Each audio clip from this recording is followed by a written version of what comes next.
Desde seu descobrimento, o Brasil passou por diversos períodos com formas de governos distintas. Neste vídeo, falaremos um pouco sobre esses períodos. De seu descobrimento até sua independência, vigorou no Brasil o período colonial, onde toda a estrutura e poder estava ligado ao soberano português. Da independência à república existiu o período monárquico. Nessa época existiam os poderes executivo, legislativo e judiciário, assim como o poder moderador, exercido pelo imperador. O Brasil e os Estados Unidos, entre 1776 e 1861, talvez tenham sido os únicos países do mundo em que uma constituição liberal coexistiu com a escravidão, esta que foi abolida em 1888 e que precedeu a queda da monarquia. A Primeira República vigorou de 1889 até 1930. Surgiu por movimentos organizados pela cúpula militar. Esse período se caracteriza por duas práticas: a política dos governadores e o coronelismo. A política dos governadores expressava um acordo entre o governo federal e as mais fortes oligarquias regionais, em que ocorriam trocas de favores entre os governantes e os coronéis. O coronelismo era uma forma de poder em que os coronéis, grandes proprietários de terras, controlavam os meios de produção e os moradores da zona rural e de pequenas cidades do interior.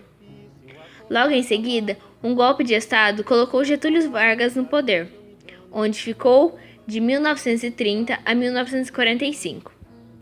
Em seu governo, propôs a industrialização, onde tudo que fosse possível produzir não seria importado. Nesse período, o Brasil passou por duas constituições, a de 1934, que era liberal, e a de 1937, com caráter fascista autoritário. Vargas foi um governante que a sociologia chama de populista.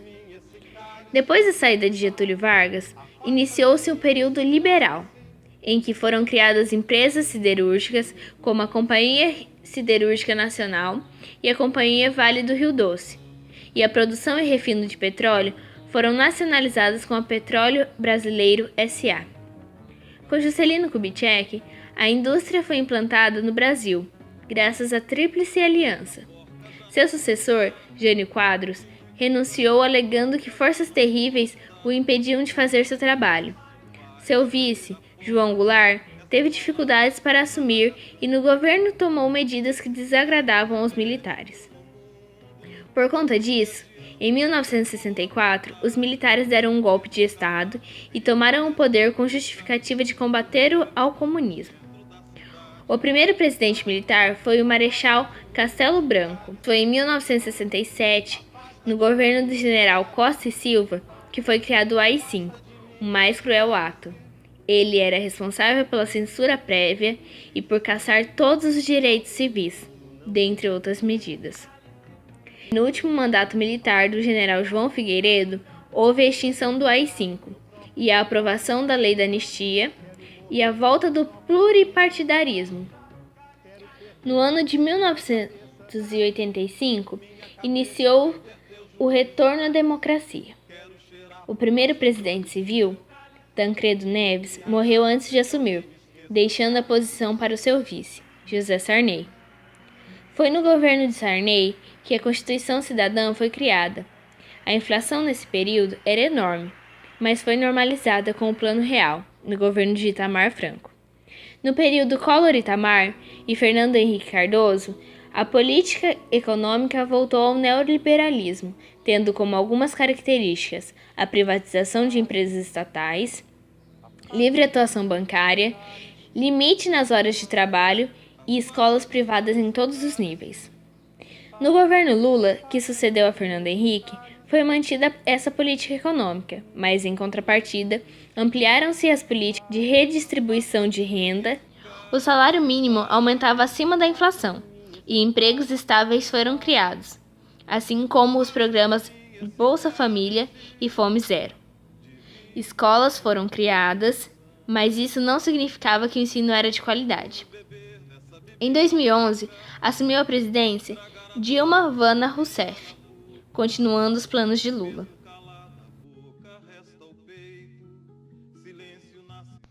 inconsequentes, injustos e perversos.